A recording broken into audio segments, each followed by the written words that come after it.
The Government of Tamil Nadu is the governing authority for the Indian state of Tamil Nadu. It is seated at Fort St. George, Chennai. The legislature of Tamil Nadu was bicameral until 1986, when it was replaced by a unicameral legislature, like most other states in India.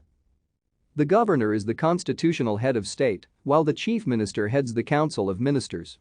The Chief Justice of the Madras High Court is the head of the judiciary. Presently Banwarilal Purohit is the governor and M.K. Stalin is the chief minister of Tamil Nadu. Sanjeev Banerjee is the current Chief Justice of Madras High Court. The chief secretary is V.I. Anbu. The state of Tamil Nadu has a population of 72,138,959 as per the 2011 census and covers an area of 130,058 square kilometers.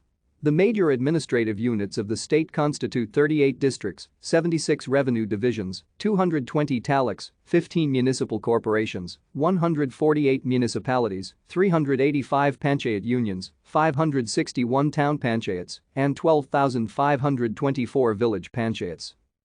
The Tamil Nadu E-Governance Agency is the entity that facilitates e-governance efforts in Tamil Nadu. Thank you for watching.